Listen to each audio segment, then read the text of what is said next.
भाग्य क्या है? बहुत समय पहले की बात है। एक छोटे से गांव में एक गरीब किसान रहता था। वह दिन रात मेहनत करता था, लेकिन फिर भी उसकी हालत बदतर थी। उसकी पत्नी और बच्चे भी इसी हाल में जीवन जी रहे थे। किसान को हर समय यह सोचकर चिंता होती थी कि आखिर उसकी किस्मत इतनी बुरी क्यों है। उसने तो कभी किसी का बुरा नहीं किया, फिर भी उसकी जिंदगी इतनी कठिन क्यों है? दोस्तों, इस कहानी में आगे बढ़ने से पहले आपसे विनम्र निवेदन है कि अगर आप इस चैनल पर नए हैं तो इस चैनल को अभी सब्सक्राइब कर लें और वीडियो के अंत तक बने रहें। एक दिन किसान ने अपनी चिंता गांव के एक बुजुर्ग को बताई। बुजुर्ग ने उसे सलाह दी, तुम्हारी चिंता का समाधान गौतम बुद्ध के पास हो सकता है। वे इस समय पास के जंगल में ध्यान लगा रहे हैं। तुम उनके पास जाओ और उनसे अपनी समस्या का हल पूछो। किसान ने यह सुनकर निर्णय लिया कि वह बुद्ध से मिलकर अपनी किस्मत के बारे में सवाल पूछेगा। वह अगले दिन ही यात्रा पर निकल पड़ा। वह कई दिनों तक चलता रहा, पहाड़ों और जंगलों को पार करता हुआ। आखिरकार उसने वह जगह पाई जहां बुद्ध ध्यान कर रहे थे। किसान बुद्ध के पास पहुंचा और विनम्रता से उनके चरणों में झुक गया। उसने अपनी सारी समस्याओं का ब्यौरा दिया और पूछा, भगवान, मैंने जीवन में कभी किसी का बुरा नहीं किया, फिर भी मेरी किस्मत इतनी खराब क्यों है? मुझे ऐसा क्यों लगता है कि मेरे सारे प्रयास बेकार हो जाते हैं? मेरा भाग्य इतना बुरा क्यों है? बुद्ध ने किसान को मुस्कुराते हुए देखा और कहा, तुम्हारे प्रश्न का उत्तर तो तुम्हारे ही भीतर है, पर मैं तुम्हें एक कहानी सुनाता हूं, शायद उससे तुम्हें समझ में आ जाए। बुद्ध ने एक कहानी शुरू की। बहुत समय पहले एक युवा ब्राह्मण था जो भी अपनी किस्मत को लेकर चिंतित था। वह भी हमेशा यही सोचता रहता था कि उसके जीवन में सब कुछ गलत क्यों हो रहा है। एक दिन उसने निश्चय किया कि वह अपने प्रश्न का उत्तर खोजेगा। वह एक संत के पास गया और उनसे अपनी समस्या का समाधान पूछा। संत ने उसकी समस्या सुनी और कहा, तुम्हें अपनी किस्मत जाननी है तो एक यात्रा पर निकलो। इस यात्रा में तुम 3 सवालों का उत्तर ढूंढोगे। पहला, क्यों एक पेड़ जो कभी हरा भरा था अब सूख गया है? दूसरा, एक सुंदर कन्या क्यों आजीवन दुखी रहती है? और तीसरा, क्यों एक राजकुमार जो बहुत शक्तिशाली था आज दर दर की ठोकरें खा रहा है? इन 3 सवालों का उत्तर मिलने पर तुम अपनी किस्मत भी समझ जाओगे। ब्राह्मण ने संत की बात मान ली और यात्रा पर निकल पड़ा। वह चलते चलते एक बड़े जंगल में पहुंचा। वहां उसे एक विशाल वृक्ष मिला जो पूरी तरह से सूख चुका था। ब्राह्मण ने वृक्ष से पूछा, तुम इतने विशाल और मजबूत थे, फिर भी अब तुम क्यों सूख गए हो? वृक्ष ने उत्तर दिया, मैंने अपने जीवन में हमेशा अपने फलों को लोगों में बांटा, लेकिन एक दिन एक व्यापारी आया और उसने मेरे सारे फल तोड़ लिए। उसने न तो खुद खाए और न ही किसी और को बांटे।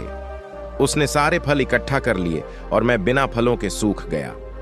ब्राह्मण ने वृक्ष से विदा ली और आगे बढ़ा। चलते चलते वह एक गांव पहुंचा जहां उसे एक सुंदर कन्या मिली, लेकिन वह कन्या हमेशा उदास रहती थी। ब्राह्मण ने उससे पूछा, तुम इतनी सुंदर हो, फिर भी हमेशा दुखी क्यों रहती हो?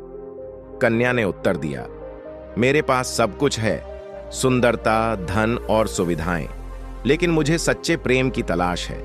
कोई भी मुझसे सच्चे मन से प्रेम नहीं करता।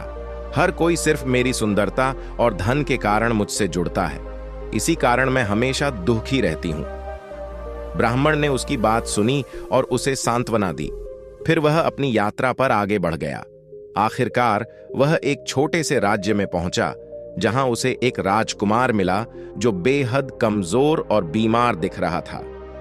ब्राह्मण ने राजकुमार से पूछा, तुम्हारे पास सब कुछ था, फिर भी तुम इतने कमजोर और दरिद्र क्यों हो गए? राजकुमार ने उत्तर दिया, मुझे सत्ता और शक्ति का बहुत गर्व था। मैंने अपने राज्य के लोगों के साथ दुर्व्यवहार किया, उन्हें कष्ट दिया और उन्हें कमजोर किया। मेरी शक्ति का दुरुपयोग किया। एक दिन मेरे राज्य पर हमला हुआ और मैं सब कुछ खो बैठा। आज मैं अकेला और असहाय हूं। ब्राह्मण ने राजकुमार की बातें सुनी और सोचा कि इन 3 सवालों के उत्तरों ने उसके मन की कुछ उलझनों को सुलझा दिया है। वह संत के पास वापस आया और अपनी यात्रा का विवरण सुनाया। संत ने कहा, तुम्हारी यात्रा ने तुम्हें यह सिखाया कि भाग्य कोई स्थिर वस्तु नहीं है। यह तुम्हारे कर्मों और उन लोगों की भावनाओं पर निर्भर करता है जिनके साथ तुम जुड़ते हो।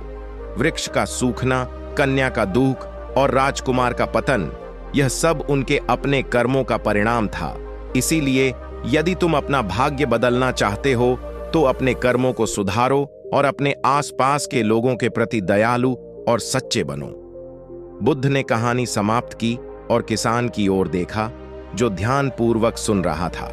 बुद्ध ने कहा, तुम्हारी किस्मत तुम्हारे अपने हाथों में है। यदि तुम अपने कर्मों को अच्छे से निभाओगे और दूसरों के प्रति प्रेम और करुणा दिखाओगे तो तुम्हारा भाग्य भी बदल जाएगा।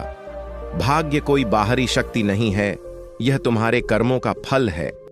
किसान ने बुद्ध की बातों को गहराई से समझा और प्रण लिया कि वह अब से अपने कर्मों को सुधारने और दूसरों के प्रति प्रेम और करुणा दिखाने का प्रयास करेगा।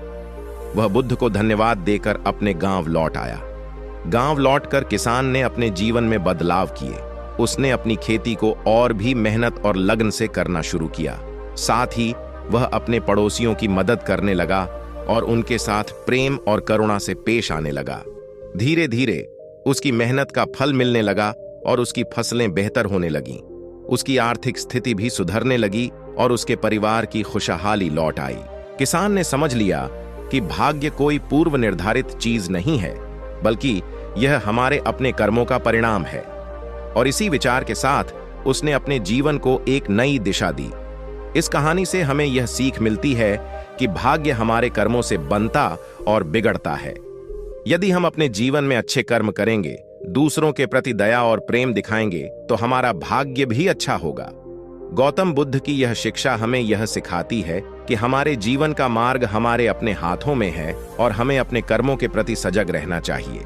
दोस्तों, यदि आपको यह वीडियो अच्छा लगा हो तो इस वीडियो को लाइक करिए और हमारे YouTube चैनल जलवा मोटिवेशनल को सब्सक्राइब करना ना भूलिए। तो मिलते हैं एक नई वीडियो के साथ। तब तक के लिए नमस्कार।